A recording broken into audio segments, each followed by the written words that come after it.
nanay ako. Bigla ako mauupo. Ang lola ni Venus Ra. Halimbawa, ako yung bata pang Venus. Ambisyosa, di ba? Siguro po if I would have an opportunity to talk to my younger self, I'd probably tell her that, I want to say that's you.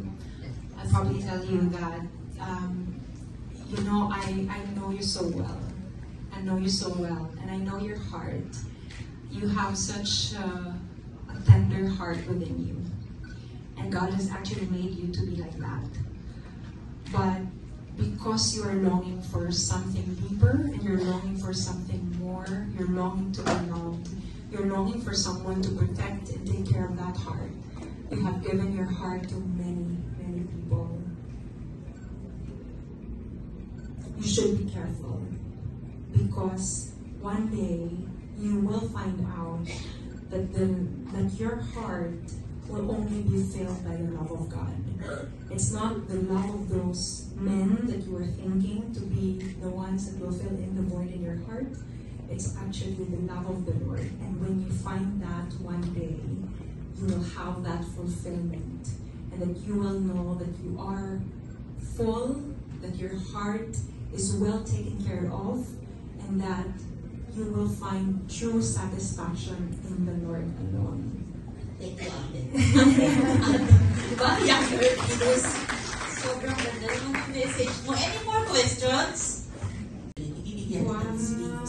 I always claim that this is the book of the Holy Spirit, and that is, I am just an instrument.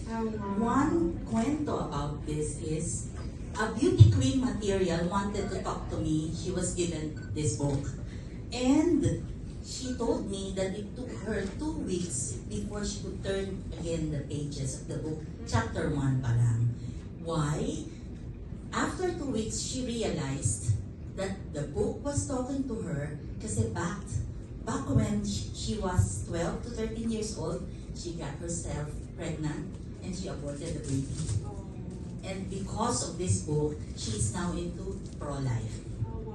Yes, and so ang Lord, maraming surprises, and this is one surprise. I'm not a writer, I'm an engineer by profession, and this is the book that I would like to give to you. Thank you so much. And now, to give us the token for our dear Miss Venus, our dear President Nani Rojas.